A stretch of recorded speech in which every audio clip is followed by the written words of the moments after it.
It's Wednesday on YourView. Welcome to the show. I am Murayo Afolabi Brown. As always, I have the ladies with me. Hello, Mariam Longe. How are you? Fine, thank you. What has been happening? The last time we met at Celebration, the symposium. Yes. And, the topic. You guys stayed till the end. Yes, we did. Oh, and I saw the pictures. Two things that were very dear to me this particular symposium is that the topic was about climate change. I'm like, woo, look at Celebration going eco-friendly. Yeah. Then the food packs were paper packs. Like, hey, they got it right. Yeah, so I was quite happy. But also the conversation was needed, and it was quite eye-opening for us. Some new information that we learned at it. So that's one thing about Celebration. I was particularly impressed with the Oando, the fact that they had two functional solar-powered buses. So is it solar-powered buses running already, and they hope to roll out more by about 500 more coming next year. Looking forward to that. Nice and to then see how that Sterling Bank have their office. It is solar-powered, everything. So people are taking stride. Sterling Bank have their office. It is solar-powered, everything. So people are taking stride. Gradually moving. How are you doing? Elijah, Nima, Akashat. So I really liked the Wando guy. I like his PR. Yeah. So I had asked him because they were saying they were going to move. They're moving from oil now and moving more into renewable energy. Yeah. He talked about how they powered all their workstations and research places and their head office. And I was asking, okay, now that you're proposing exploring lithium, what do you plan to do for the people so you don't leave them as oil left the Niger Delta? And he just went on and on about the power. I was like, you never talk how you go explore them in the safest way, because I don't want the states. Kwara, for instance, they are already mining lithium there. And I don't think anything is being done on the environmental practices. So one thing, I know you're not there yet, but one thing he said that really struck me, that has been giving me sleepless nights since was the fact that this CNG that we're all excited about, that it's also damaging because it's going to be bringing out, as in methane or some kind of gas that will still be... But we lived with petrol. Do you know what petrol leaves us with? Yeah. So it's a whole topic altogether. So it's not perfect. It's cleaner energy than where we are coming from. Better than what... And then that would have just been... And what we use as CNG would have just been let to, go to waste. Yeah. So instead of letting it go to waste, which for me I feel is the kind of circular economy, that you're using your waste to do something. So I think it depends on what side of the divide you're on. It's either no... And also their investors, their capitalists are looking at their profits. So I see him moving. In fact, what is my concern is if you must process anything here, how do you plan to leave the communities better off than they were? That's your point. Hello, I'm good, grateful to God. When Mariam was listing all the things that many companies have done into the sustainability journey, it occurred to me that some of it might have been pushed on by challenges, because I can say my office is sustainable because we have solar powered in my office. Thankfully, as the grid has shut down, they have not remembered us in our area of Nigeria. We don't have light yet. We were able to walk all through the day because and thankfully, the rain did not fall. So the sun was bright, the solar was working, but the solar was a result of Band A was band-aiding us, and so we had to innovate and find something that was more sustainable. So sometimes challenges can push you into innovation and sustainability. Yeah, even lucky. The whole of Nigeria is in black. I mean, my entire small estate, only one person that has solar. It has all of us are going there to go and charge our phones. It's so bad. So this month is breast cancer awareness month. So I got a pin when I walked in with the awareness team in Magodo, and I said I was going to wear it. I didn't remember yesterday. I'm wearing it today. Nice. Go get checked. It's extremely important. People still die of breast cancer because they don't find early. It's not a death sentence. So ensure you get checked. Finally, my third banter, the real banter. So yesterday, my son came into the car, and he was crying. Why? He said he could not afford to buy the snack he wanted to buy, that everything is now expensive at the talk shop. Like, he was crying. And I was like, what do you want to buy? He said, even the biscuit is now 200. Even the sweet, there's no more 20 naira sweet. Everything is now 50 naira. And he was just crying. I said, that's what is happening in the country. That's the reality. Your allowance can no longer buy you the snack you want. We have to find a way to make a way. Then I told my husband, I said, don't let him suffer necessarily. He has learned the lesson yesterday. Increase his budget for today. And that is so sad. Inflation is a word in my house. Inflation is affecting. Everybody now knows. He's a small boy. Now he knows what inflation is. He knows the impact and how things are going up. Exact same conversation at home yesterday. Yeah. Thanks for taking how are time you? to explain your 3 banters. Yeah. Let me go on a short break. When we come back, we continue with the show. Stay with us. We'll be right back.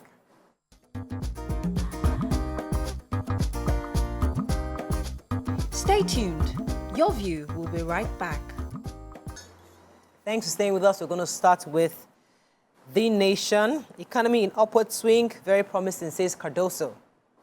Lagos red rail line from Uyingbo to Agbado takes off. Gang. How economy is making progress under Tinubu by Irina Amokri. It was narrow escape in Libya, pilots who flew Eagles reveals. Senator Kawu accuses colleagues of drug abuse. Soludo, councils can't be autonomous. Okay, should I start with the major headline? Yes. So, yesterday at the House of Representatives, the Central Bank of Nigeria, Governor Olayemi Cardoso affirmed yesterday that the economy is on an upward swing despite the current difficulties. According to him, all indices point to a fast improving economy, which will hit about $1 trillion by 2030, which is the target. He spoke about how the service sector is driving the buoyancy and foreign reserves rising steadily to give room for confidence by foreign partners. Interestingly, he gave a data of the fact that the service industry is contributing about, I think I saw 58.7%. That's huge. They are actually the main driver of the buoyancy of our economy right now. He said that the all sectors growth rate has also doubled to 10.5%. He said that the GDP, he said also that maintaining that I'm trying to see the non-oil sector is also contributing about 94.30% to GDP growth. So across the numbers, there is growth. However, as we know, Nigerians are still asking how would it affect us. So, but generally, if we look at the indices, the trajectory that is being put out here, it seems that we're on an onward growth to success, and hopefully the agricultural sector also, he said, has also increased contribution to the GDP. So all the non-oil sectors are actually moving on, which is a good thing. So we'll see how that goes going forward and see how it can affect Nigerians properly. So I have the interesting story of the pilots that flew our chartered air and our Super Eagles to Libya. Story. Oh my God. Take it. Just go.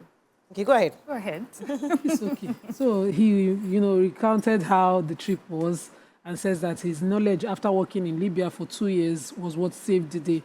He said that they had gotten the approval beforehand and to land at Benghazi, which they did. And when they were descending to land, they were given notification to divert to a 300-kilometer away Abrak airport, and they had to go there. It was a domestic airport, not usually used, abandoned. Yeah. And he recounted how they were saying it was from the highest authority. After 8 times, him trying to tell them how dangerous it was because he had measured the fuel to Benghazi and not to Abrak, but the Libyan government insisted, tell me you are petty without saying petty. Yeah. So Libya. You missed you on the show yesterday. I know you would have given Libya a run.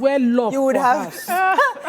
This is Nima's show. And God, you would have given Libya. All our important politicians, they were on one side. Yes. Because I kept looking for the person in authority who say, maybe because Nigerians don't drink water where they used to abuse themselves. We're playing with the lives of our footballers. Yeah. So our Super Eagles. They took petty to the highest level. Yeah. Because to say that they came to you, all the excuses that they came to you and they were taken to Port Harcourt, I don't see any sense why you risk the lives such a of way your brothers, because I don't know what they think. Let's take another story. Yeah, so I have an interesting story. So the senator representing Kano South, Kawu Sumaila, yesterday accused his colleagues at the National Assembly of drug abuse in the course of their official duties. They said he made this accusation while he was contributing to the debate on a bill to establish the National Institute for Drug Awareness and Rehabilitation during plenary. He said that he alleged that his colleagues possessed hard drugs and kept them in their constituency offices and homes. He also claimed that majority of the senators had ties with drug dealers. There's a sound that's a bit distracting, sorry. Sumaila had made a similar allegation August 14th when he said that each senator earned 21 million naira as a monthly take-home pay. So for me, it seems that the senator, you know, Likes maybe to trend. I don't know about like to trend, but I think in expressing himself, he exaggerates. Yeah.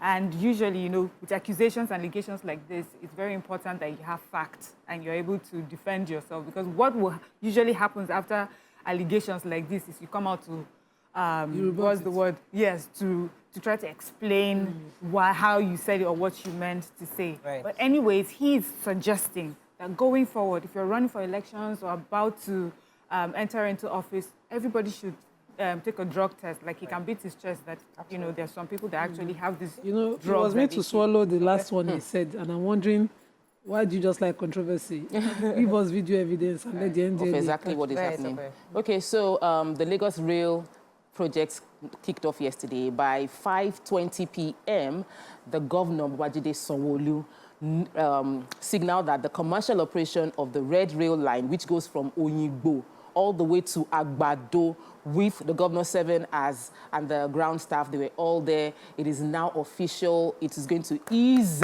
the movement of people along that line. And he's saying that Lagosians should use the services. They all held the Cowrie card. He had two members of his state council, the Commissioner for Transportation, that's Oluwaseun Oshiemi, and Gbenga Omotosho, the Information and Strategy Commissioner. He also had lawmakers, the Chairman of Transportation Committee, House of Assembly, Timitope Adewale, and some Nollywood actors were all there.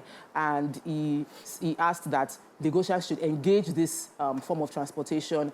I just want to use the opportunity to reiterate what I mentioned in the papers yesterday, which is that business activities have gone on that rail line for so long. We've already lost one life during the test run. And the task force is there, and people are saying, we are hungry, we want to put our wares on the rail line. Please, this is a good thing. Let's not lose any other life by commercial activities on the rail line. Okay. The Punch. Marketers plan petrol imports to bridge shortfall.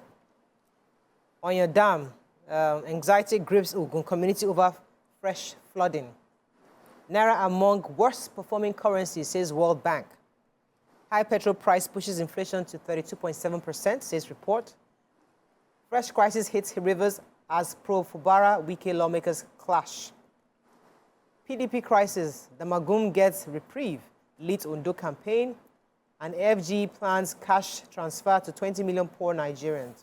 Okay, which story? Okay, let me take Oyon Dam quickly. So, residents of the communities surrounding the dam, Isheri, Arekpo, Lafenwa, Warewa, and some other communities along the Lagos-Ibadan Expressway are already in panic because they can see the water being released beyond the usual measure and having, you know, water flooding the area right now. They said that there was a flood scare because of the release of water in excess, according to the Ogun-Osun River Basin Authority. They also said some of the residents' CDAs, chairperson, gave their account to the Punch, and they said they woke up on Sunday and saw that their streets were gradually flooding and that they are worried now. Residents are now parking their cars away from their home in expectation of it. I don't know how the flooding, we know it happens every year. Yeah. I don't know in what measures the water is released. One of the chairmen of the RiverView estate said the flood was not at a threatening level yet, but major part of their residents is already expressing hope that it will recede soon, and I hope that's the narrative. But we expect this every year. Right. Some businesses are already shutting down. Michelin and all of them that are around that area also are already... Okay, let's go on a very short break. When we come back, we continue with our review. Stay with us. We'll be right back.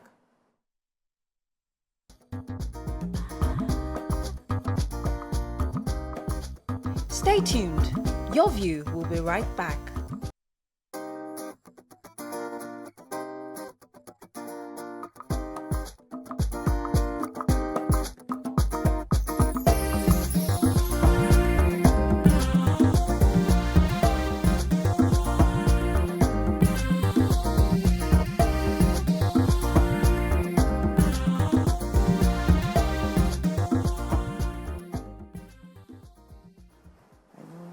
Thank you for staying with us. We're still reviewing Punch. Who has a story? Yes, I have a story. So the federal government has announced the plan to offer cash transfer. The federal government is doing the cash transfer to 20 million poor Nigerians. This came from the Minister of, the Coordinating Minister of the Economy, Wale Edo, and he said that this is of the increase in the revenue that Nigeria has, the government received in the first quarter of last year as compared to the first quarter of this year.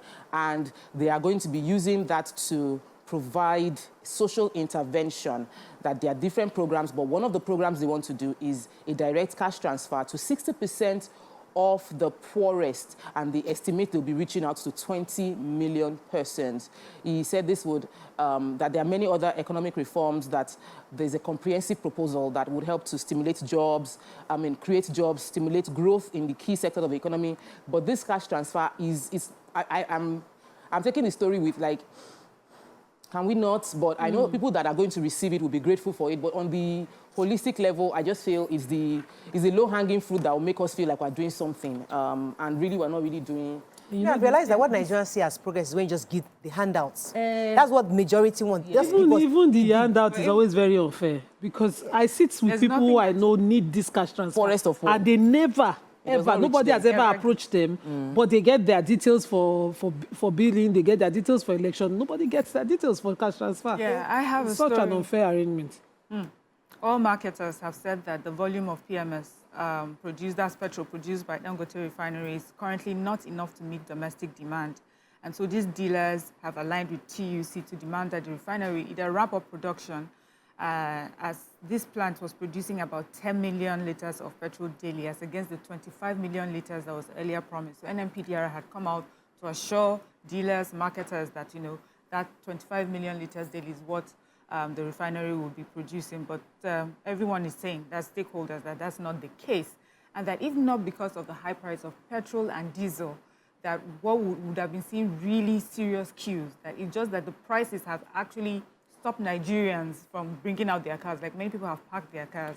So it looks like the way to go would be to import. Yeah, import, from other suppliers, because they do not believe that the refinery is meeting up to production. The refinery, I think, insists that they had given different timelines that for different amounts that they would be producing. So there was a 10 million litres, 15 million litres by October, but that's by not now, the we're case not getting on ground. it. Yeah.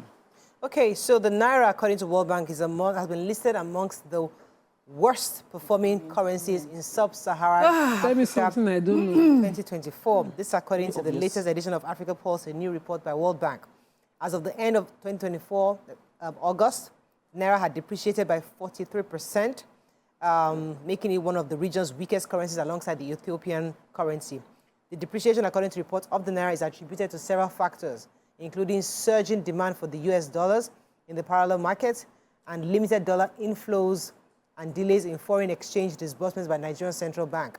The World Bank's report further highlights that demand for dollar driven by financial institutions, non-financial end users, and money managers has exacerbated the pressure of the Naira. So this exacerbating situation we know. is something that we are aware of. We don't know. Tell us or giving us the numbers to back it up. It's like person doing the research is on one side, and the other one people giving us the terms are on one side. They are on opposite side. They don't know what is happening. All right, let's move on to Vanguard. Highest authority order diversion of flight, says pilot. That's the Super Eagles Libyan horror show. National grid collapses the second time in 24 hours. FOI, Mumbai engages 6 SANs to defend the 15 trillion naira Lagos Calabar highway budget suit. Flood, reps seek review of the Lago Dam agreement between Nigeria and Cameroon. PDP crisis, why governors nullify suspensions, ordered return to status quo. And State of the Nation, how Nigerians can take back their own country, says Patotomi. Okay, which story? I have the flood, Rep 6. Is that the paper? Flood? No. Who has the... I think we've taken all the stories. Umahi. Who has Umahi's story? No, I don't have the Umahi story. I have a story inside the paper. What of the grid? The somebody had ticked it. Was it Libya I took? Somebody took the story inside the papers, actually. Sari Gomu building collapse. The Commissioner for Information and Strategy for Lagos State had come out to say that the governor, in protecting lives and property, had specifically, through the necessary agencies, that's LABSCA, Lagos State Building Control Agency, 2 weeks before the incident, had pasted that there must be an evacuation on the building. And because the LABSCA team were doing their job, the building was evacuated, and after, because it was labeled as distressed, evacuate, and then the building collapsed. So it would have been, there would have been loss of lives if the building wasn't labeled by LABSCA at the right time. And the reason I'm taking this story is because many people see those labels and feel like they just believe there's conspiracy. But in this case, there was no conspiracy. Number 20 Amusun Street, Orile Gomu, on Monday, it collapsed when just a few days before it was labeled as evacuate. You might be lucky that they will label your house evacuate and it does not collapse few days after. But you might be unlucky, and thank God that the lucky people that obeyed, the residents obeyed, and now when the building collapsed, they evacuated. So when the building collapsed, there was no loss of life. So please, let's obey. So they had evacuated them the day before it collapsed? Yes, a few days before. They put the mark there and asked them to all evacuate, and they left. And when it now collapsed, it was not like it was I saw that video. Yes, it wasn't expected. It was the way they said it was like it collapsed on its own. Yeah. Have you seen the video? Yes. It just felt, it looked like something had gone off. And nothing, and thankfully nobody died. Okay, so Nigeria's power... Okay, go ahead. Okay, so I have this flood story from the House of Reps. They're seeking to review the Lagdo Dam agreement between Nigeria and Cameroon. And I like that following this resolution moved by the minority leader of the House of Reps, Kingsley Chinda, at the plenary, the House of Reps yesterday mandated the Nigerian-Cameroon Friendship Group to review the arrangement and agreement between both countries.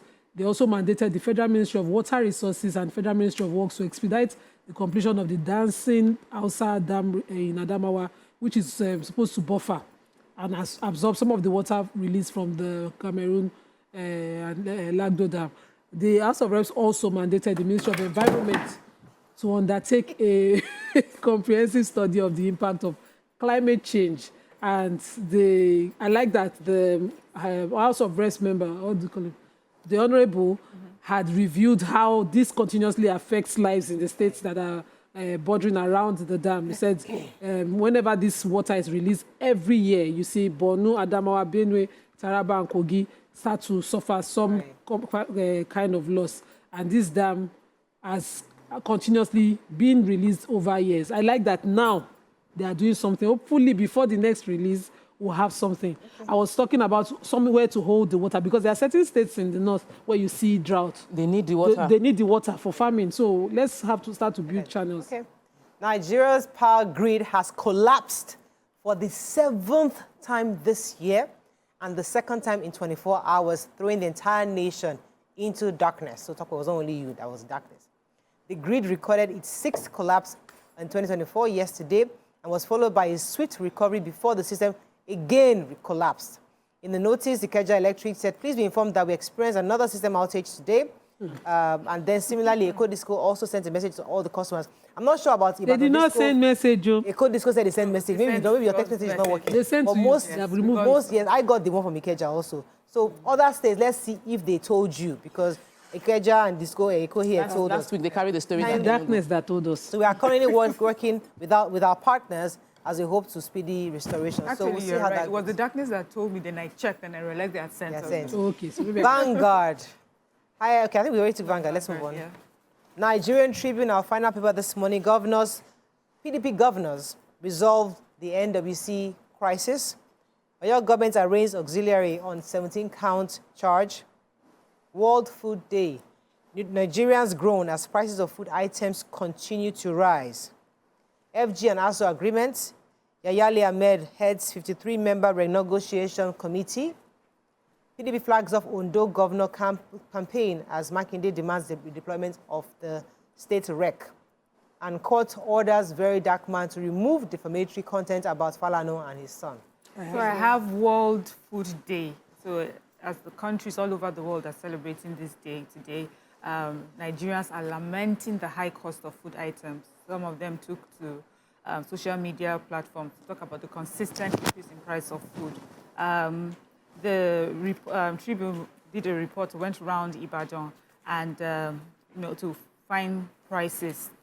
They said is Congo of rice. Congo. A Congo. A Congo of rice. What is a Congo of rice? Just a little bit. It's a bit above the Rika. It's not mudu. Do you know what mudu is? I know mudu. Mudu is smaller than a derika. Okay, so a Congo of rice goes for between 3,200 and 3,500, while a Congo of beans goes for between 4,000 and 5,000. Beans is now a luxury. 75 cl bottle of vegetable oil now sells for 2,000 naira, while 75 cl of palm oil sells for between 1,000 and 1,200. So imagine these are really minimal sizes, measurements. yes, and yet that expensive. You know, now that you talked, I was going to call out some. Let me just quickly take this story because there's malnourishment and it's very linked to food.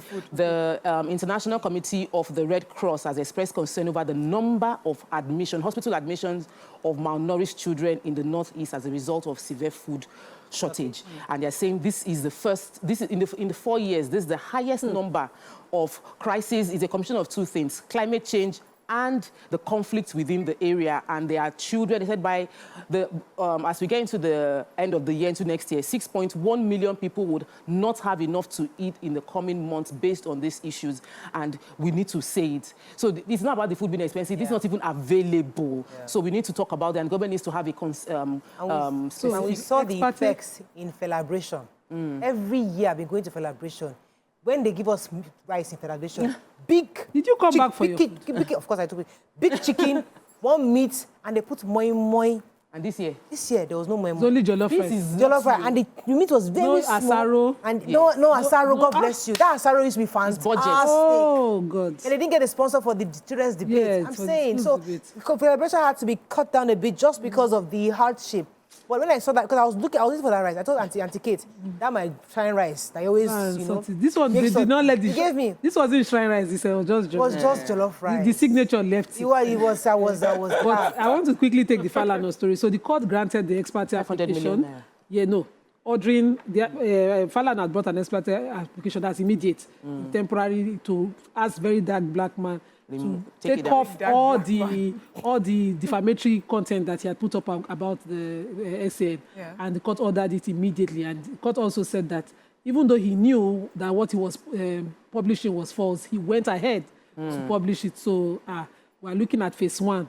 Scene 2 is about to come. Okay, let's go on a break now. That's all we can take on the front page review. When we come back, we're on to our next segment. Stay with us. We'll be right back.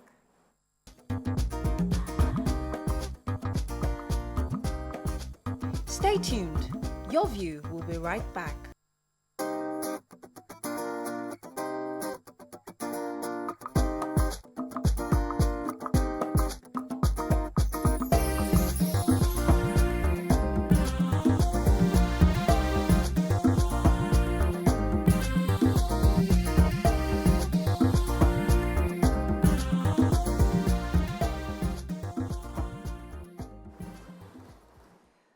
Thanks for staying with us. So food security is a current issue in Nigeria, as it is across Africa, according to the Food and Agriculture Organization, FAO, statistics which indicated that in 2024, Nigeria is expected to see about 26.5 million people grappling with high levels of food insecurity. Furthermore, a report by Economic Commission of Africa shows the linkage between land tenure and food security in Africa.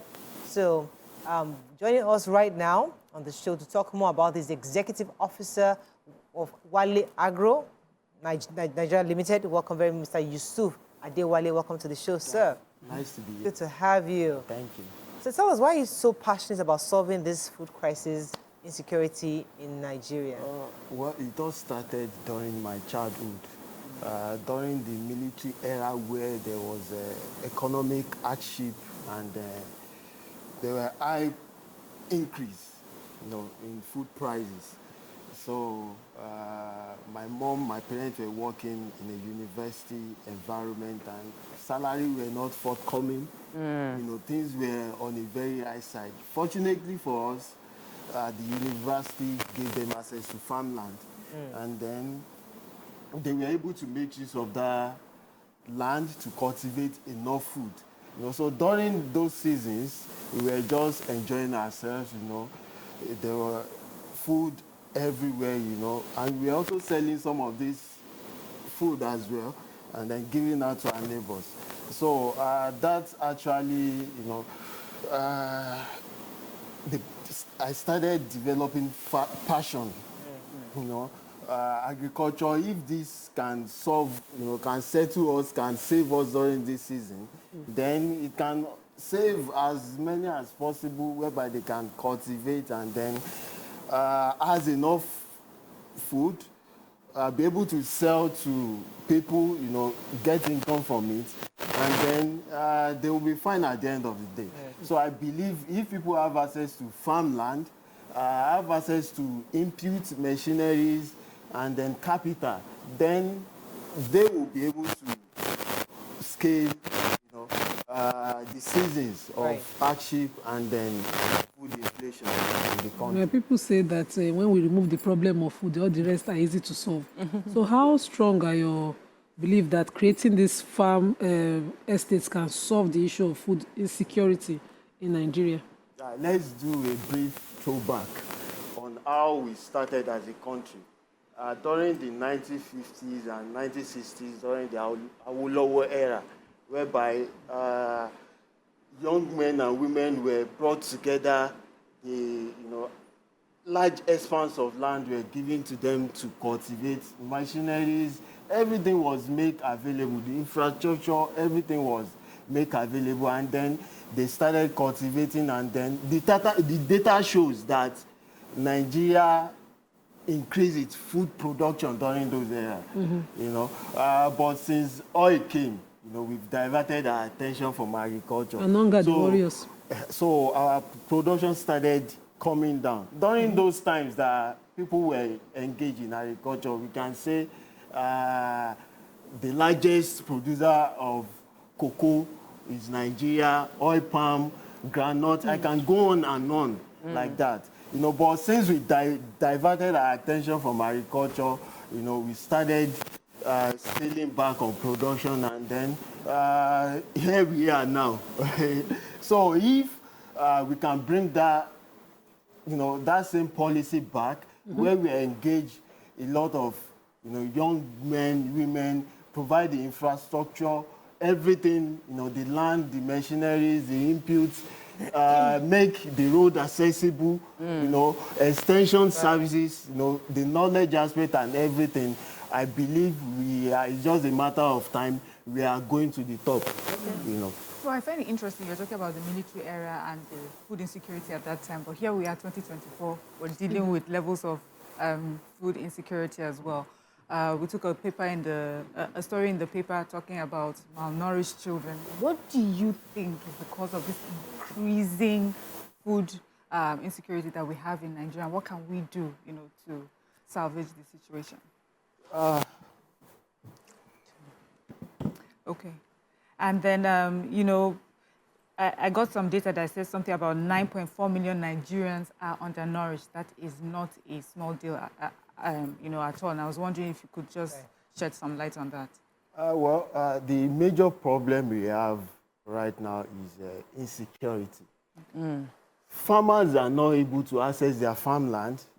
Most of the farmlands are being destroyed by bandits and miscreants. So they were unable to produce more. So when there is no food available, then people will have issues of malnourishment. There won't be enough food accessible to the populace, and which is going to cause malnourishment. So if we're able to solve the issue of insecurity, then I believe everything will come back to normal. And how do we solve it? Government needs to collaborate with the local, community. There should be a local policing of the various farms, so that the farmers can have the confidence to go to the farm, and they will feel protected, and they will start cultivating the land. And before you know it, at least we have enough food available. And so if that is not solved, then we will have issues of food not being available to the populace. And then we also need to give knowledge. Knowledge is very important as far as agriculture is concerned. because you need practical knowledge.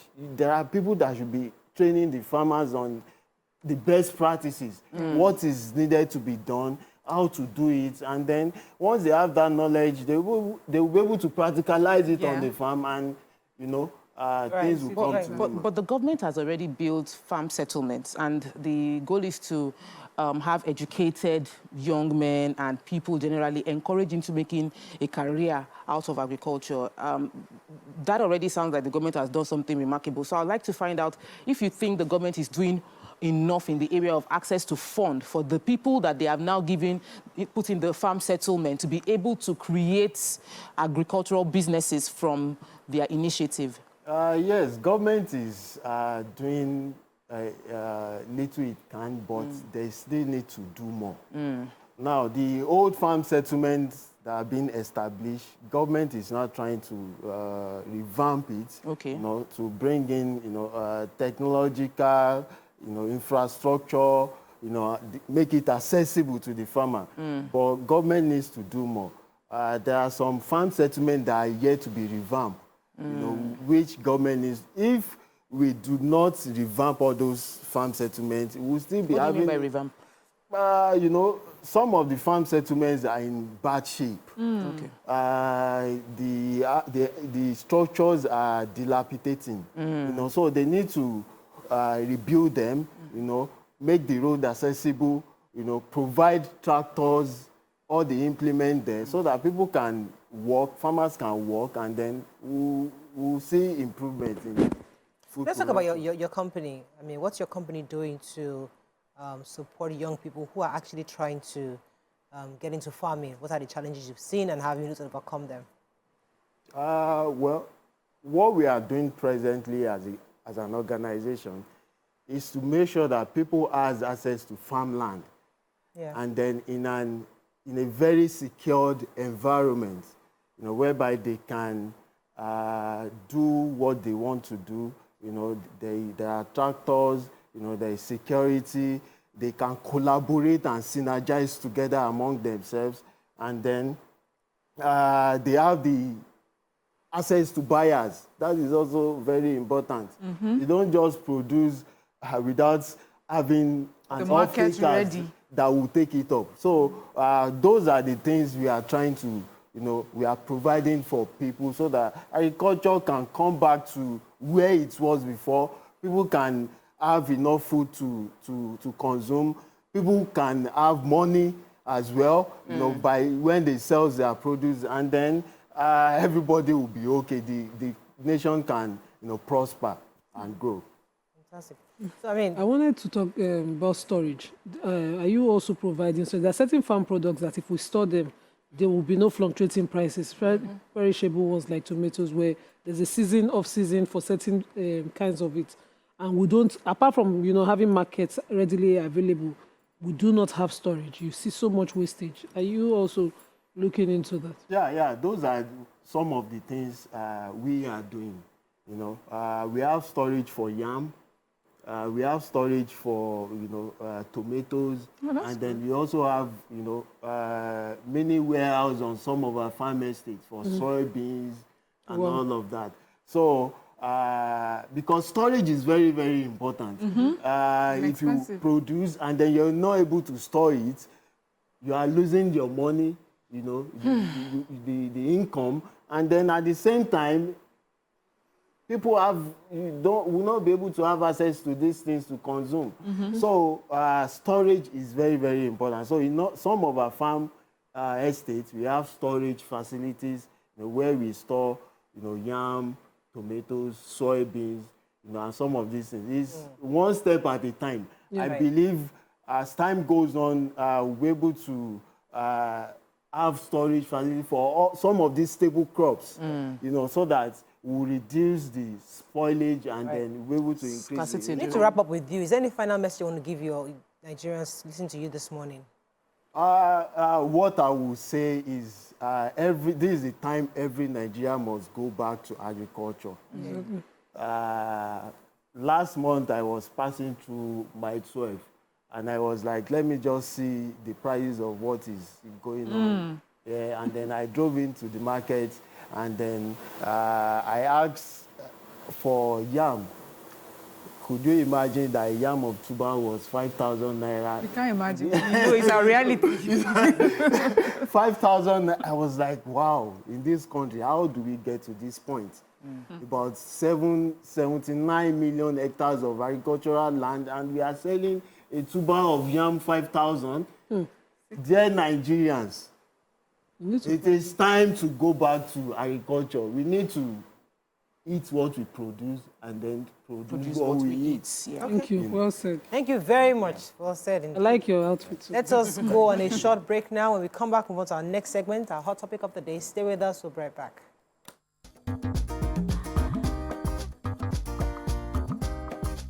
Stay tuned. Your View will be right back.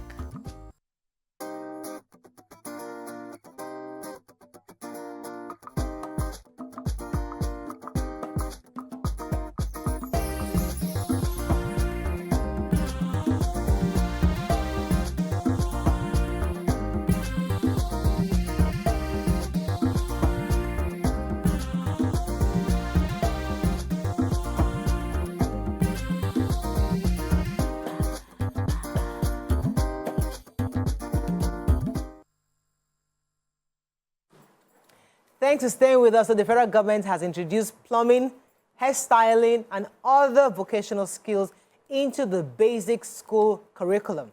The Federal Ministry of Education announced recently that the new curriculum for basic education will commence across schools in January 2025. This was disclosed by the Minister of Education, Professor Tahir Maman, in Abuja at a stakeholders meeting on the implementation of the new curriculum. Now, everybody's talking about it.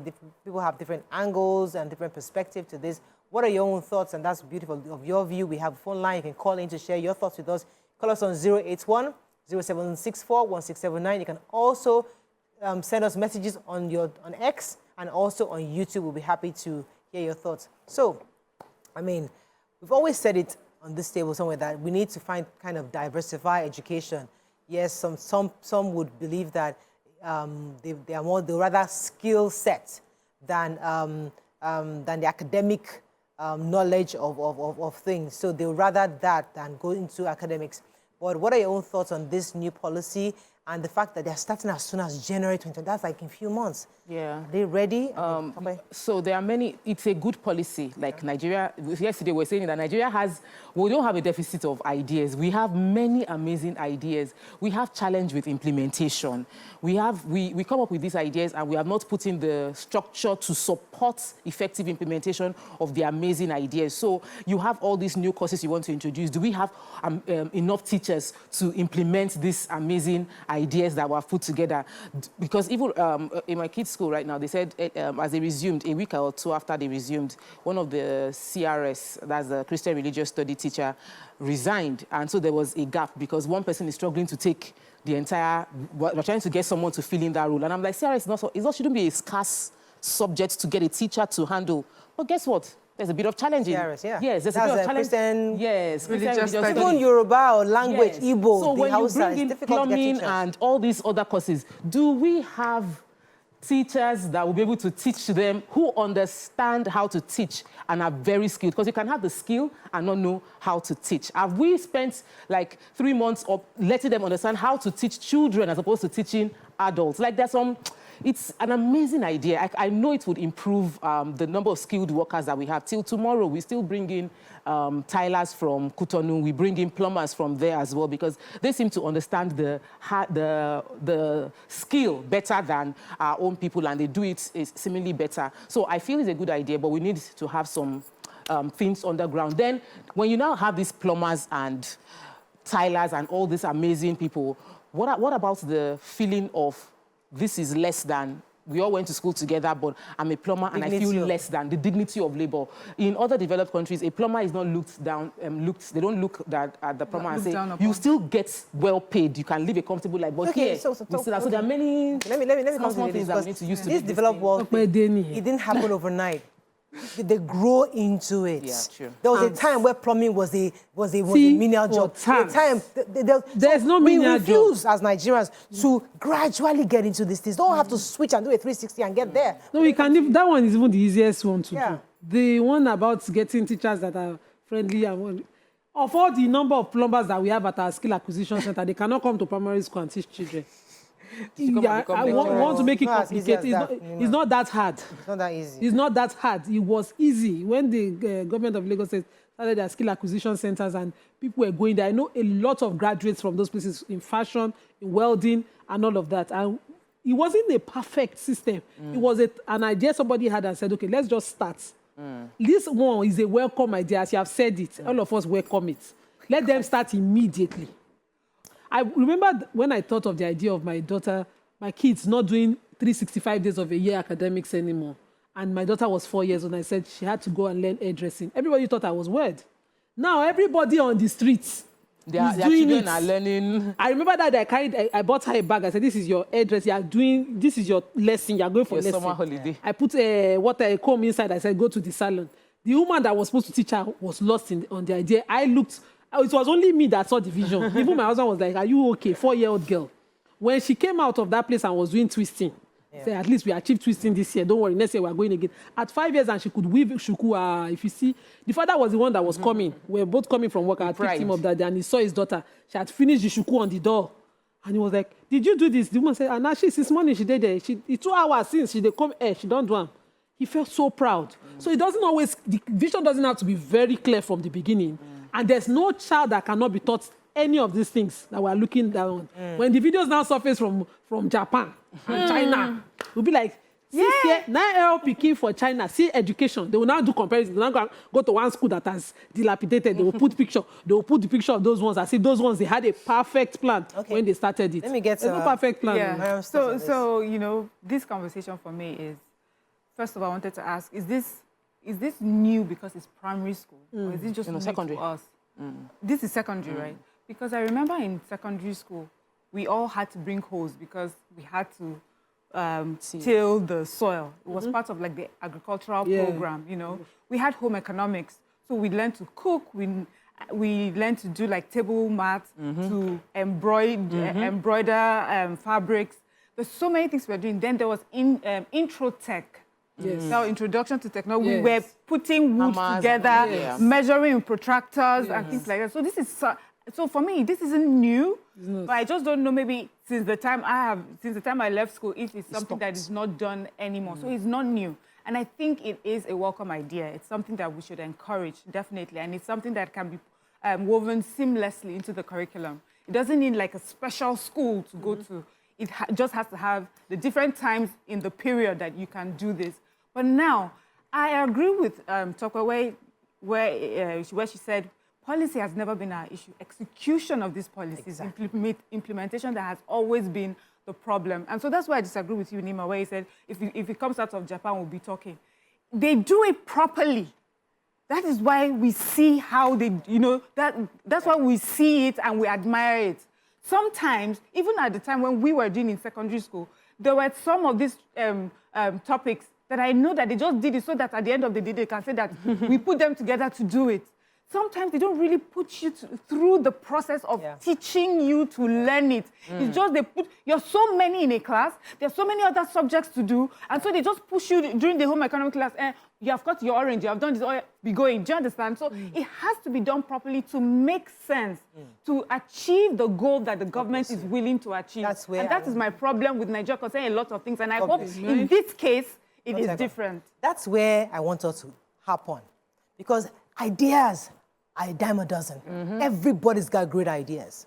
But execution is extremely important, because I remember I was part of the Lagos State project.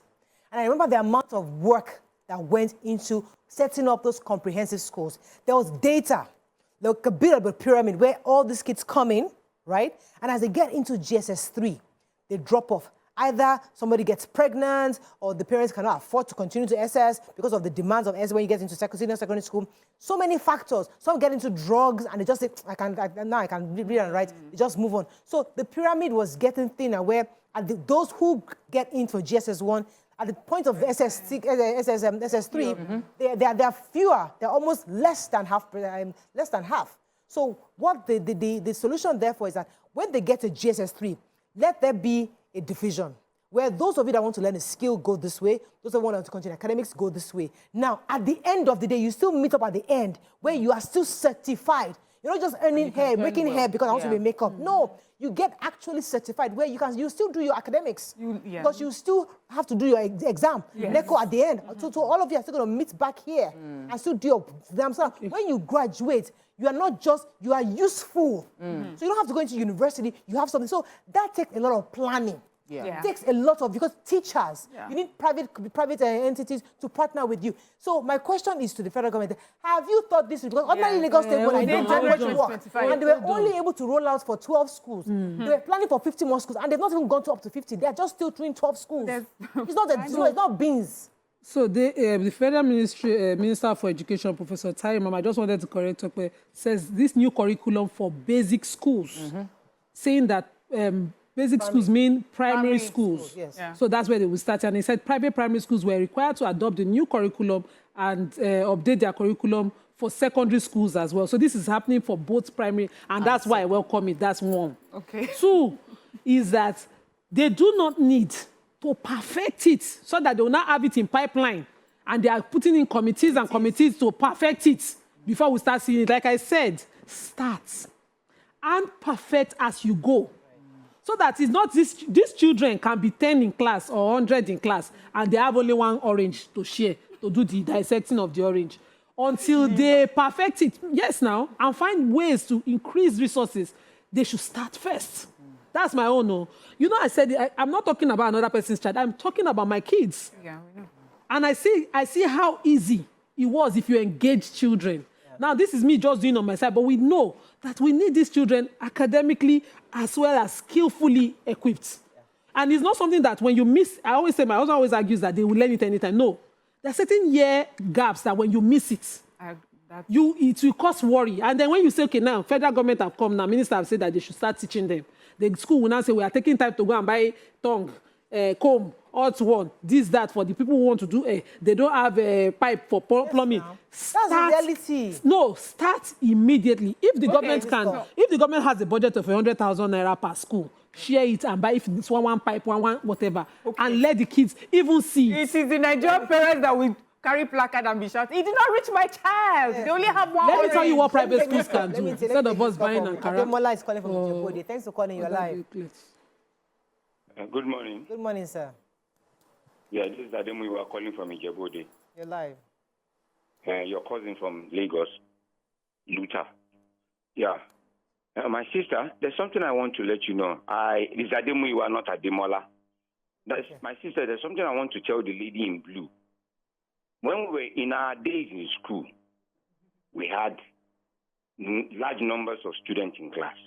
It was not just this, not like this 32 numbers of children in class, but we were many. My sister in blue, the one I'm talking to, were many.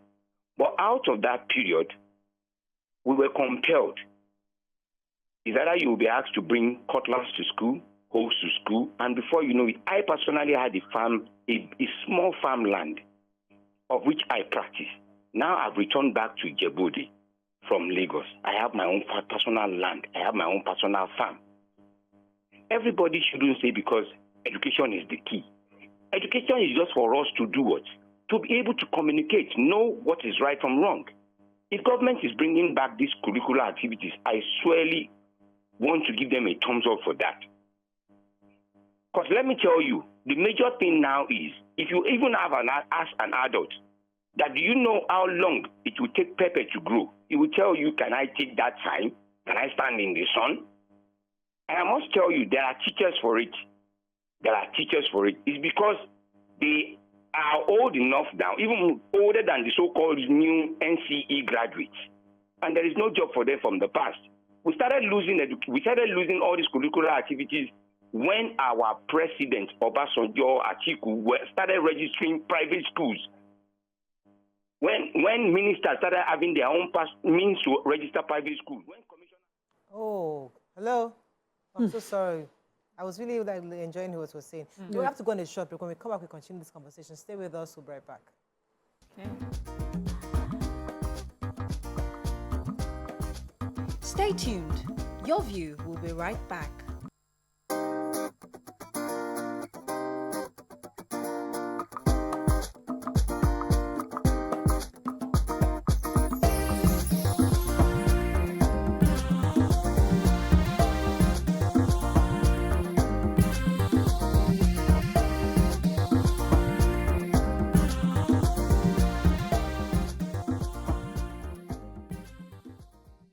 Thanks for staying with us. So on the next segment of the show, Mariam, would you love to do the honors? Okay. So as we were talking about, the schools and the introduction of these courses. So, I mentioned earlier what I agree with, and I think it's a welcome idea, is that the government has decided to introduce this. But I still stand on the fact that implementation has to be done properly. The last caller was saying something about how it didn't matter how many they were in class, he learned something. But that is his case, because I know of many people that because of the number of children and maybe just one teacher. In fact, in my own secondary school, I remember we all had like one ridge, a ridge each. So you all go to the farmland, you have a ridge. There's some people that got away with not doing much because there's just one teacher who would take like one agric teacher who would take like from just 1 to SS3 or SS2, and then it will be your period. He's tired. The sun comes out and he's tired, so he lets you do what you need to do. And then he comes, he gives everybody a 1 mark. Everybody 6/10 today, no matter how hard you worked or how much you didn't work. So for me, it has to be about putting in the time. So there's this particular school that I follow on social media. It's in America. For them, it's a huge new thing because what they're doing is that they're incorporating all these things now into their curriculum. So they're learning to do all these things and they are putting time. There's enough. So there's not just too much time, more time on the academics. There's enough. There's a balance. Yes, there's almost the same time on the academics as well as there is on the vocational training. They spend the time. Sometimes if you need one-on-one coaching, you will get that. So, and I know how Nigerians can be. This idea of let them start. I know how Nigerians, if they start and it's working small, that's where they will leave it. Exactly. So I want us to have a plan. What is the plan? In the first year, okay, this is what we can do in the first year. Make sure they're learning barbing, fixing hair, or things like that. That's what we'll do in the first year. Then as we build more studios, or as we build or get more teachers, this is what we'll do in the second year. Because with Nigeria, if you say, okay, start where you are, they will not build on it if we don't push them to. So what I'd rather them do is bring out the plan, meaning that you can say, okay, 10 public schools in this state or in certain states, 10 private schools must sign up. Let us do a pilot. No, everybody should sign up. I'm just giving. I'm not saying that they shouldn't sign up. I'm saying that let us do it in phases because there will be teething issues that they need to, as a country, we need to fix. You can't fix that on a large scale. So I would rather a plan where let me disagree for private gradually. Schools. For public schools, maybe because of funding, but private schools push the bill to parents. I would really like an opportunity. I had sat my daughter's school when she was 3 down that a 3-year-old should be swimming.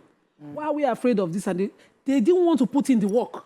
But they will tell you to compel you to take an extracurricular and give you the option of a taekwondo. I might not want to do taekwondo for my child, but I'll be willing to pay for my child to learn plumbing or tiling. You understand? So if you're going to push the bill to parents, let them have choices.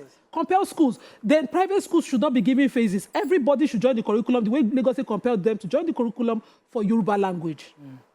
Compel, because we see it as a need now, we are doing something. Compel it, everybody join.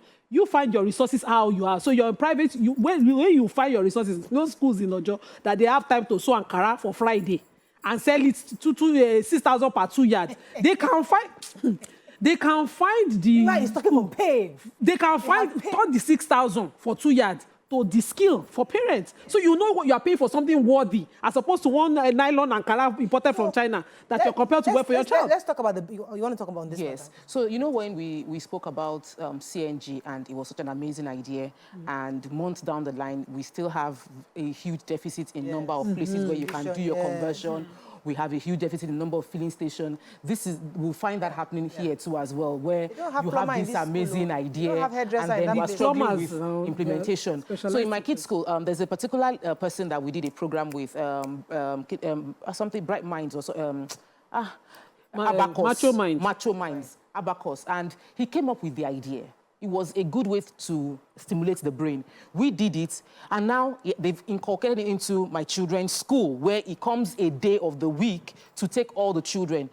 You know, when we have an idea and we are not taking the time to see how we can implement it, the reason Taekwondo became a thing in school is because some people made it a career. They pitch to the school and say, we'll come and teach you, we'll teach your students karate, so they pay me for the teaching.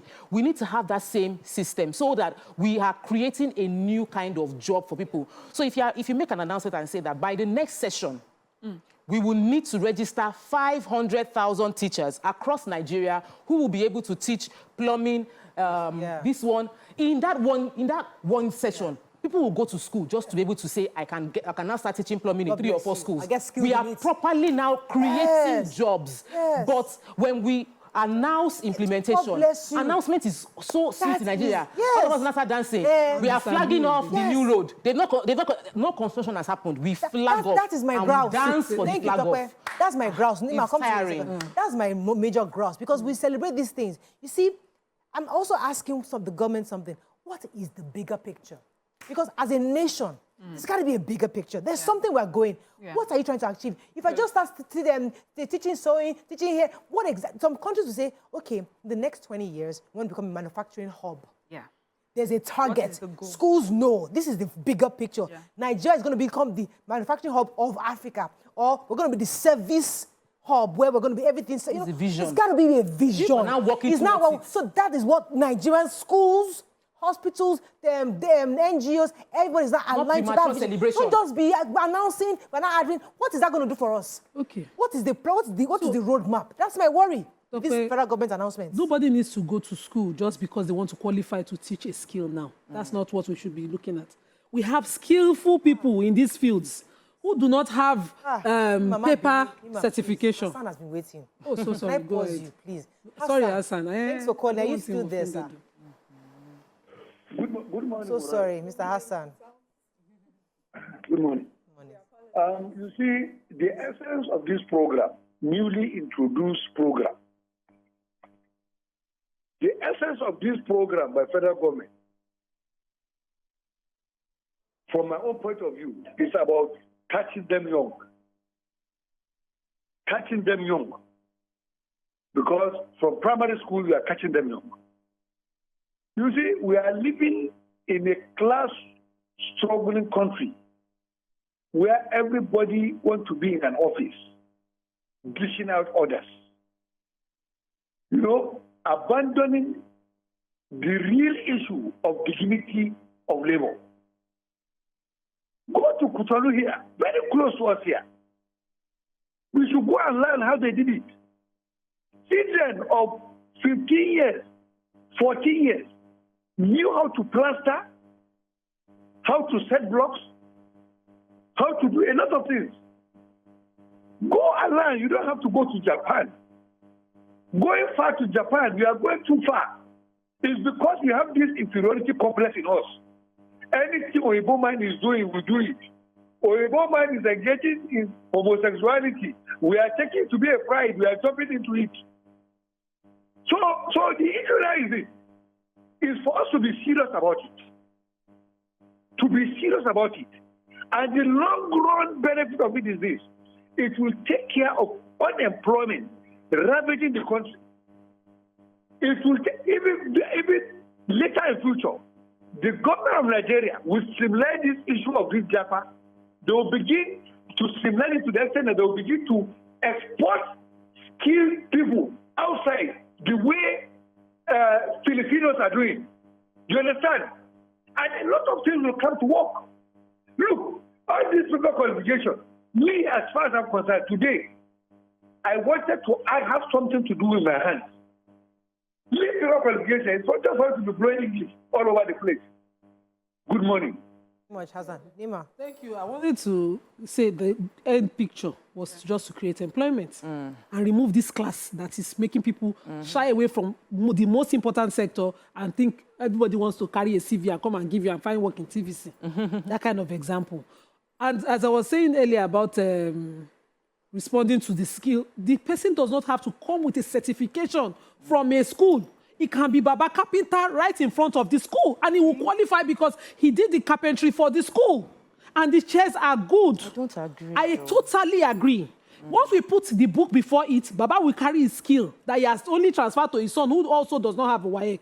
Let me tell you something. I know someone who was struggling to get his WAEC results, but he was trained by his dad in welding. He was my Quran teacher. And when Lagos State started the skill acquisition, he was shying away from applying. Thank God they did not use paper to employ him. He had taught a lot of people. They were making iron chairs, iron tables, and teaching at the Iba local government office. Paper and certification is what has brought us here. Everybody is struggling to have distracted from the main skill itself. As opposed, okay, they say I must go and get one paper. I must go and get 2 or 3 papers. Who is the welder in front of the school? Who welded the gates of the school? This is the person that made our gate. He can come and teach the kids. So they are different. Expression. I hear you, and I agree that you don't need certification. Hold on. But I am, listen, because I'm a retired makeup artist, by the way, and there are many makeup artists. But I went to learn how to teach. I love to teach. I've taught. I understand. I taught in schools. I've taught makeup. I have students that have gone to do other programs, and they will say they love the way TMO explains. You can have a knowledge. It's a thing to have knowledge.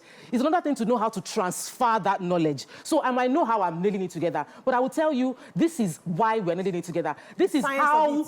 There's a science to teaching. So I am making you understand that even if this thing cannot nail, these are the other ways you can do it. You can screw from this way, do it that way. But you might know how to do it, but transferring the knowledge becomes a different thing. So that's why I said that we have skilled people. We need to now teach them how to transfer the knowledge of the skill. And it might not be... Some people are gifted naturally, that they know how to teach what they do, but not... I have to wrap up. There was a commercial, there's a TV commercial that comes to mind about the father and a son. The father has been doing carpentry for many years. For that tea. So I don't... Maybe the boy was drawing. So the boy... And the boy kept drawing. Education takes it to a different level. I agree. We are starting. And we are saying you must come with... No. Let's start. You can do a 2 weeks training to a carpenter and say, this is how you teach. So that's why I wanted to come. This is how you teach. But don't say we are not starting until you go and bring your WAEC certificate. To wrap up. Let me take a few comments on social media. You know a skill and you qualify. Yeah, let me let you take points very we quickly. have teacher training events anyways, so we can... I know teachers that had to be trained to teach. Let me end with Mr. Otumba Karim. He says, Mr. Otumba Karim, good morning, Mariah and the ladies. Nigeria has never lacked innovative ideas. Yeah. We have them in abundance. However, our challenge lies in effective implementation and following through. For instance, there are the technical schools that once flourished. It's crucial that our children acquire technical skills, but we must commit some to supporting them to adequate funding and monitoring. Any other, we have to wrap up, any other, I know I have... Moses Lawal says, this policy will sink our education, as in sink, S-Y-N-K, N-C, sorry, S-Y-N-C, our education with the realities of our present world. Also, remember that digital literacy is also made a core subject as part of the policy. This is the standard in China and is making them world leaders. Honorable Adedamola says, your guest, is talking about food insecurity. What about food produced and no storage? So he answered that. And Engineer Tijani said, the political will to sustain any policy has been the bane of astronomical growth in our country, and this must change. The construction industry has dearth of artisans, and this is so alarming. Plumbing work is a critical part of any shelter, and we need more people to get the art of plumbing right from the scratch. There's a lot he said, but I have to stop. Miriam Longe also says that I know that a lot of people are looking at this as for career, but a lot of us don't know how to, a lot of our children don't know how to change the bulb, paint their walls. Or people don't pay people for those things because it's expensive. We should be able to do some of these things ourselves. It should be basic to all of us. That's all we can take on this segment. When we come back, on to our next segment. Stay with us. We'll be right back.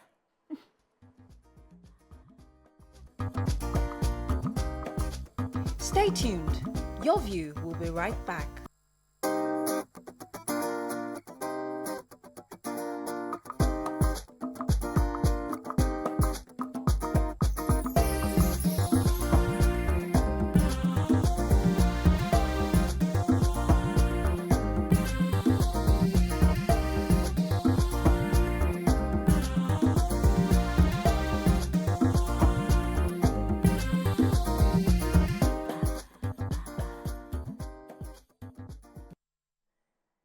Thanks for staying with us. So times are really hard, especially in this present band-aid economy. But entrepreneurs must be harder and figure out how to increase revenue at all costs. So they want to reduce costs, they want to improve quality of products, services, and brand equity.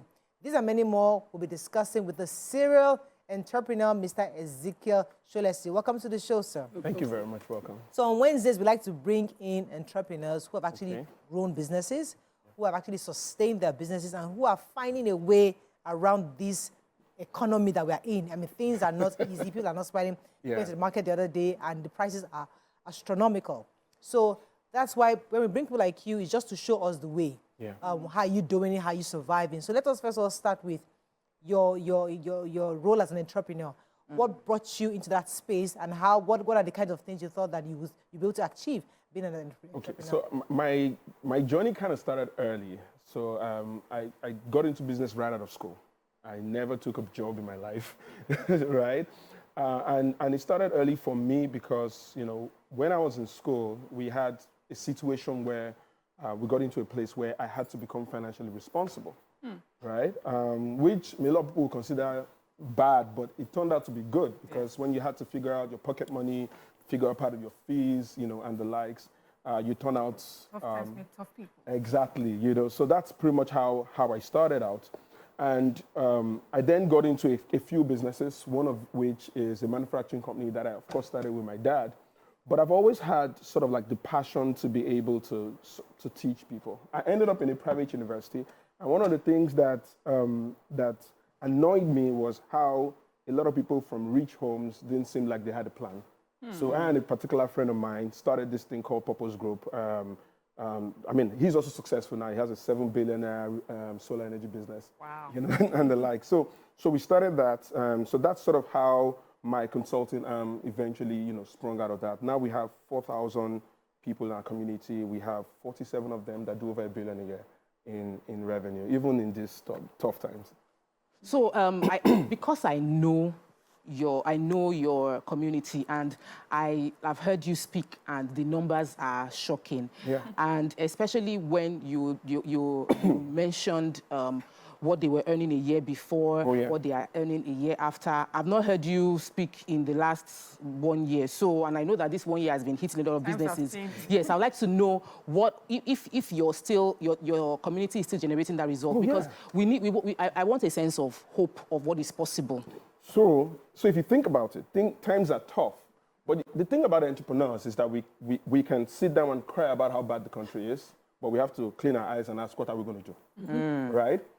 So I'll give you some stats. So this year, we had this thing that we started 3 years ago where it's something that we practiced ourselves, and then we started working with business. I realized that a lot of businesses make assumptions about the beginning of the year. Everybody here assumes nobody spends money in January. So we chill all through January. We wake up in February. We try to do business in March.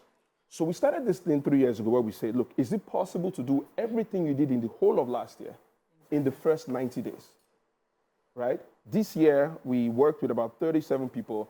About 25 of them hit, and we're talking about, I mean, businesses that did up about 8 billion last year did in the first 90 days. Business that did about 2 billion last year did. See, things are happening. So what are you saying? What kind of markets? I mean, I don't. So one of them runs a mechanic workshop. I don't want you to come out and that's say where I was going. No, it's not. Yes. But tell us what you are doing, because this is billion Good. here. So let me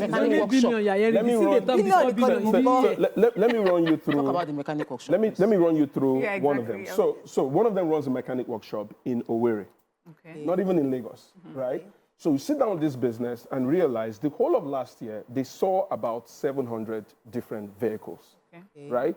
Now, most of the time, we don't do this thing measured. People just walk into the shop, you collect all this information. So the question is, how do we get, because everybody who has a car needs to at least do a service every 3 months. Yeah. Right.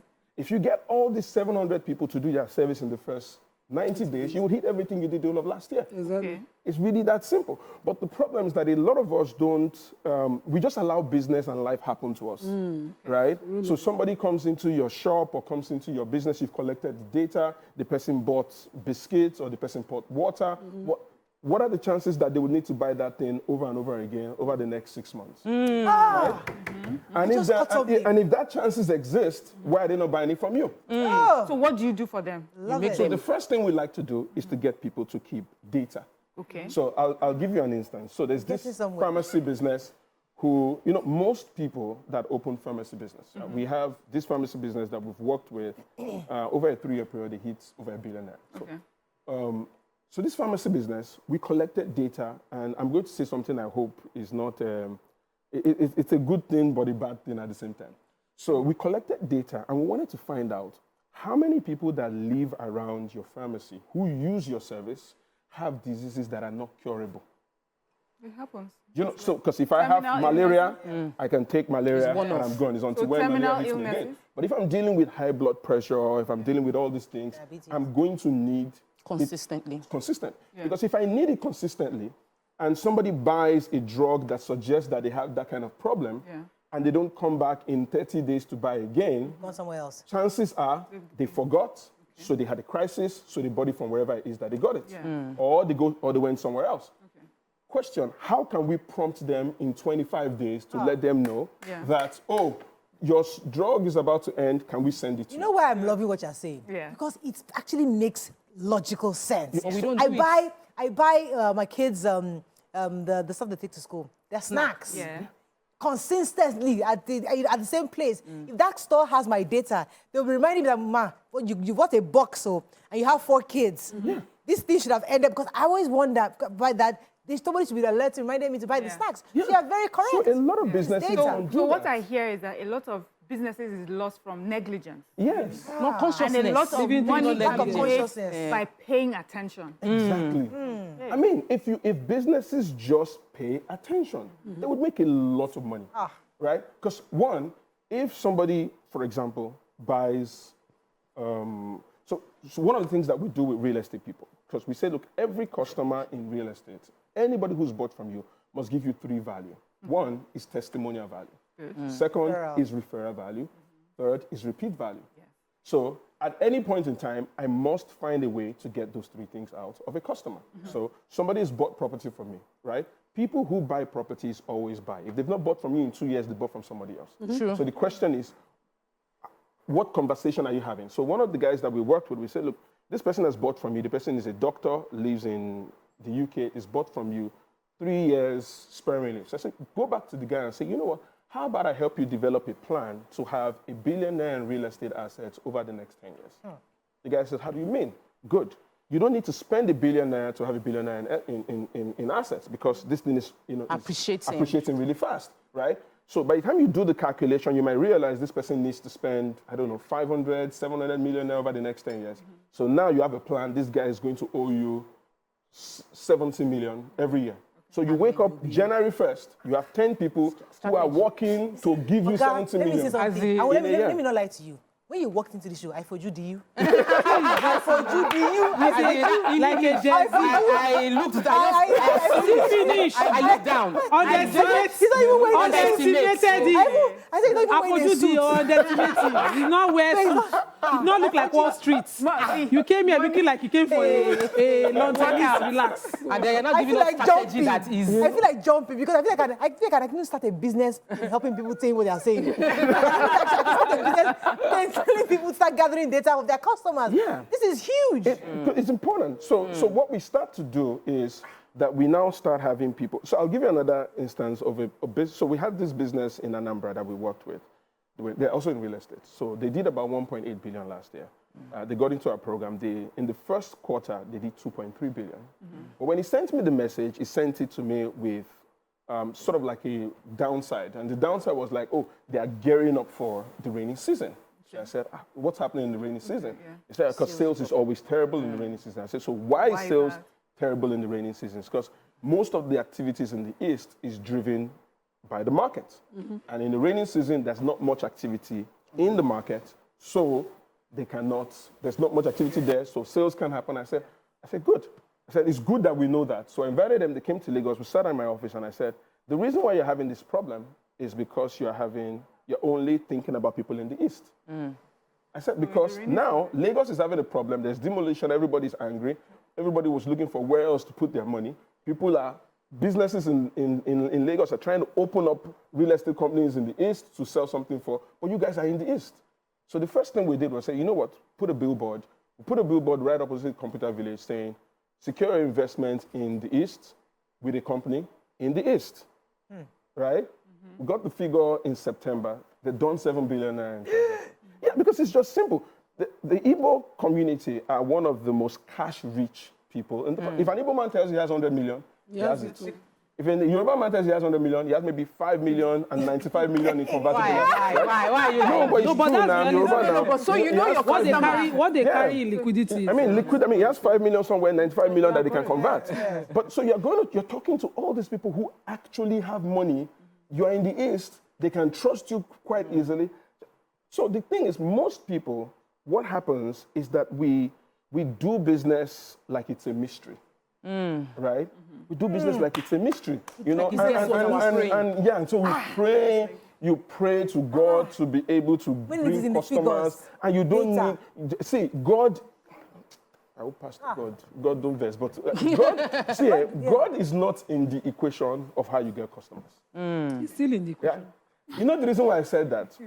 Because it's like Nigeria is playing Brazil. Okay. You know, I'm in Nigeria. I'm praying. Father Lord, let me win. Brazil the Christian in Brazil is praying. So who is God going to support? God has left that thing to who's most prepared. Let me talk to. There's a woman that I always buy plantain chips from. I used to order from her. Now there's a time she sent me, and I stopped ordering for a while, right? And if she has my data, all she needed to do was ask me, because I started buying plantain chips on different places, people. But I really liked hers, and the reason why I just didn't order, the idea of calling somebody came to me. Yeah. But I preferred that other lady's zone. It was just to order and start requesting. I just didn't bother.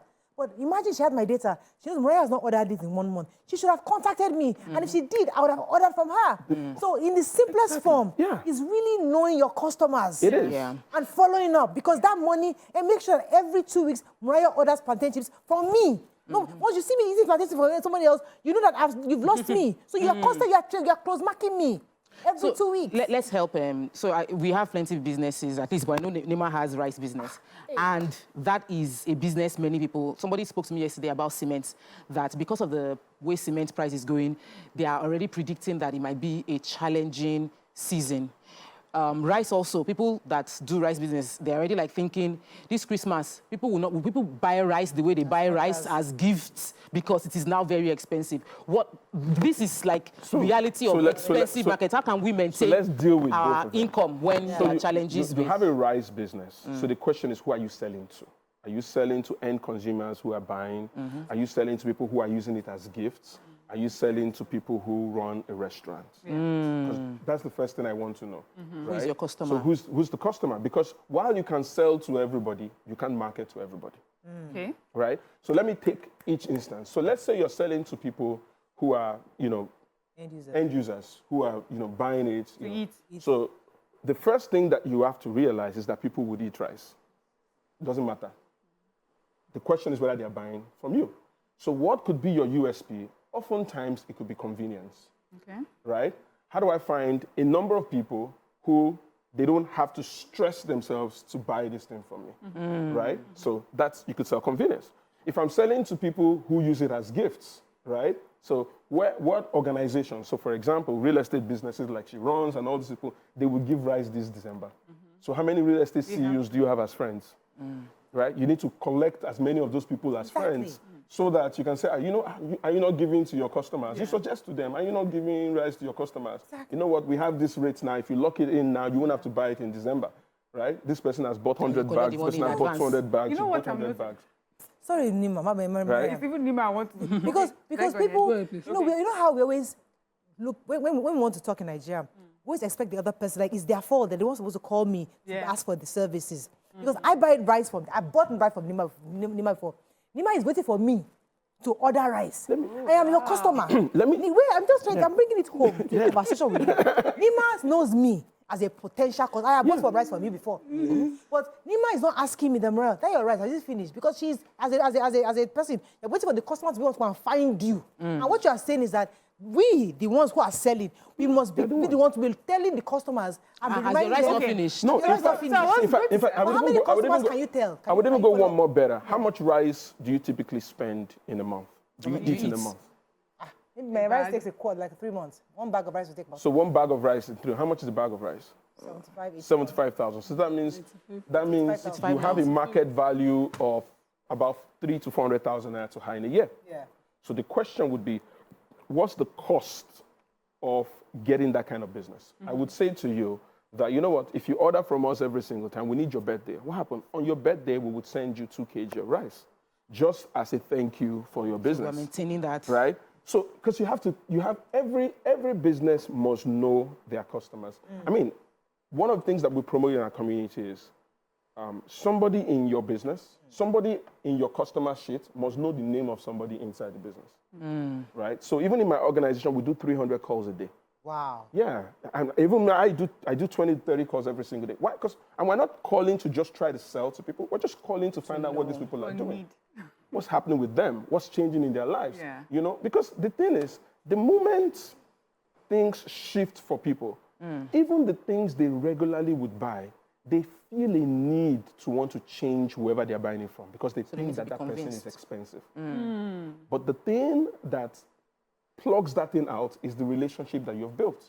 So there are some people, they've probably moved on, they're buying rice more expensive somewhere else, but they just feel the need to just change somebody because times are hard, let's change who we're buying from. You know, but the reality is that would they eat rice, they'll eat rice. Would they cook beans, they'll eat beans. You know, there's something I've noticed about Nigerian businesses. When it is small scale, I feel like people really go all out to maintain it. So, like recently, when the increase in food prices, I heard that there's some people that will cut the tuber of yams into smaller pieces so that they can sell. And I'm like, Nigerians are so innovative. How come I don't see that innovation and skill applied to like maybe mid businesses? I'll tell you why. Okay. Simple. Most businesses in this country, right, lose it because the CEO gets satisfied. So what we do this. So the biggest philosophy that we have within our community is, so if you take your lives now, take the way your life is and how expensive it is and how much of your life, anybody that works for you wants exactly what you have. Question, are you building a business that can get it to them over the next 2-3 years, right? The reason why that's important is that if you're not, most entrepreneurs, the future that they think, they only see themselves in that future. Now, the entrepreneur wants to buy a G-Wagon. He's 4 years in, he already has one. He's lost his hunger, right? He's lost his hunger. And it happens with all of us. Imagine you have a goal to make 100 million this month, right? And today is 16th. You've already done 95 million. What's going to happen is that somebody is going to call you at 11 o'clock tonight for business. And you're going to say something like, you know, these people don't understand work-life balance. What kind of nonsense is this? You know, don't they realize that, you know, people need to rest? Yeah. But the same 100 million naira goal is 26th of October, right? You've only done 5 million, and somebody who's promised you 100 million naira in business is calling at 11. You'll be very official. Yes. Okay. Right? So the difference is, and the reason why the businesses lose their edge is because the entrepreneur loses his sharpness because he's gotten to where he's going to. This is masterclass. Right? Yeah. But if the entrepreneur shifts and says, you know what, the success of my business would not be measured by how well I'm doing, but it will be measured by how well my people are doing. Right? Yes. Right? So I'm not going to be happy when I can buy a nice car. Yeah. I'm going to be happier when somebody that works for me. And there are people that are doing that in this country. I mean, take Tony Lumelu, he's sitting on 3 different businesses worth over R1 trillion a year, a trillion market cap. And if you watch him over the last 10 years, he's had the same group of people, you know, just evolving, growing with him. Right? You can't be small, growing big people. Okay, so now I've heard you talk about businesses that have taken off, who have markets, who have customers that they can reach out to. Talk to a business that is starting. Good. Someone that is building. I sell local rice. It's not something Murayo consumes regularly. I'll just take an example. You have do me. Let me do you. So you go to the shopping mall and see a local rice brand, but you pick a foreign rice brand because you trust it more. Yeah. So now talk to a business that is starting, how you win people over. So I keep my local consumers tight. I don't bother about people that are their tastes are foreigners. Please. So how do you start to win people? Good. As a new business. Beautiful. So a new business, now if somebody comes to me and say, I want to start a business, there are 4 questions that I would ask. First, what you want to start. Does it serve a huge expanding market or is it a dying market? Right? Because Nigeria would like to start business of our passion. And it doesn't work.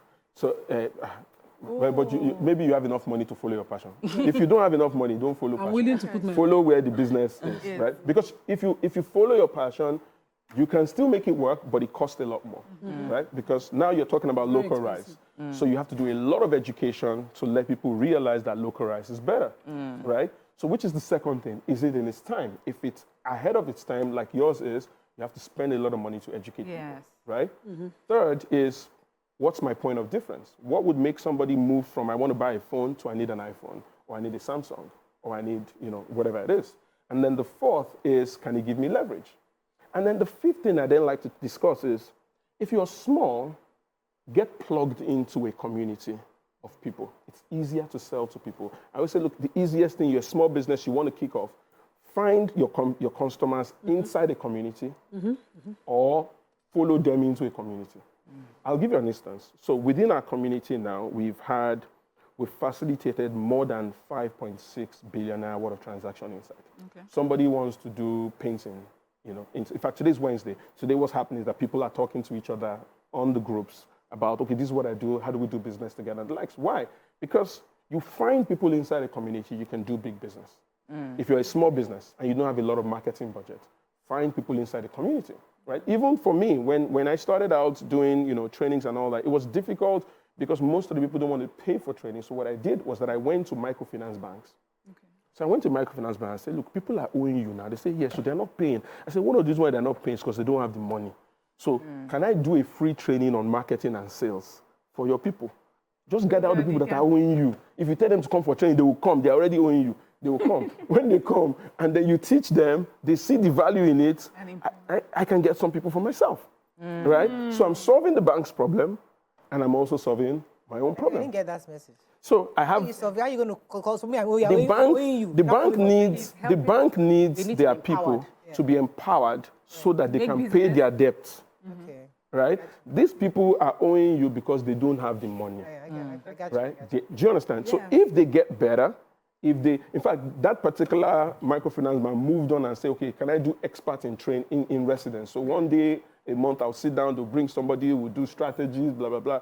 And they started to see results. Their business started to blow up, right? So the thing is, find people inside the community, and then you can then do business. It's good that you said that, because I was wondering, who needs you? Is it the person who's starting off? Or how about a business who they've always done a lot of business, billions, but, as they say, times have changed and it's affecting sales. Does that business need someone like you? What would you do for them? So, our community, what we try to do is to build a community that is very useful across board. So we have 4 levels of people within our community.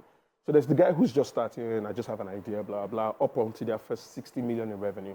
So we work with those people, right? In fact, after they attend our training, we charge them absolutely nothing. There are 3 engagements every month. We want to help them grow. There are people that have exceeded 60 million. They're trying to hit their first 100 million naira. We work with them. We work with those that have exceeded 100 million naira to billionaire, and then those that have done beyond a billionaire. Now, what we then do is that because we like to be very practical, the person who's doing 60 millionaire, who is trying to hit 100 millionaire, we provide opportunities for them to meet with somebody who's done over 100 millionaire, to say, okay, this is what we're doing. Because what we're trying to do is to bring somebody who's done it, but hasn't gone so far they've forgotten what they've done. So the people in our community who have exceeded the 100 million, trying to hit a billionaire, we have meetings with them every month. The mastermind meeting, we bring people who have done over $1 billion in transactions. We're bringing them in to say, okay, because the needs are different.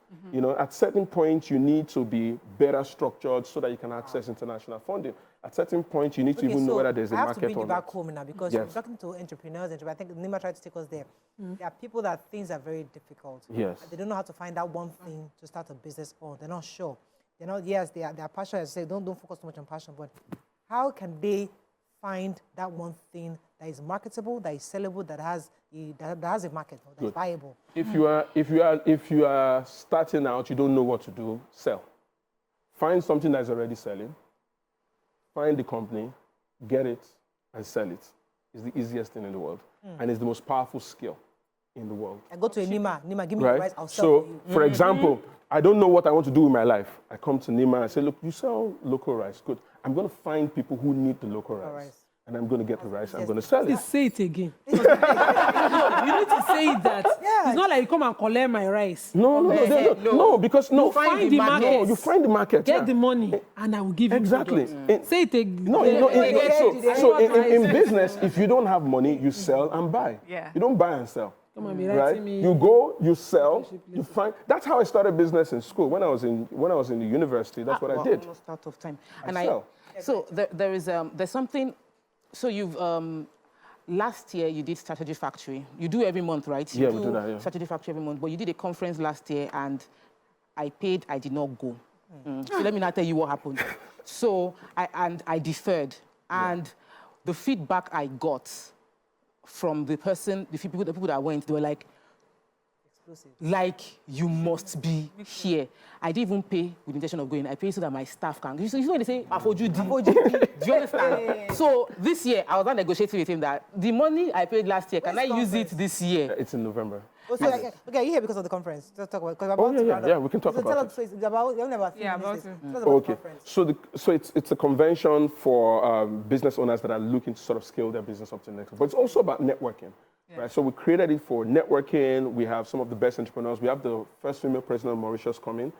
Customs Maduka will be there. The MD of the oldest registered company in the country, the Boatswain Group. So there, we'll give it any time, whatever. Those people come to find out. I'm going to follow him. Find his name. Is Ezekiel. But is there any discount? Like, okay. We're not talking about money here for anything. That's not what we give us. No, that's not why we are here.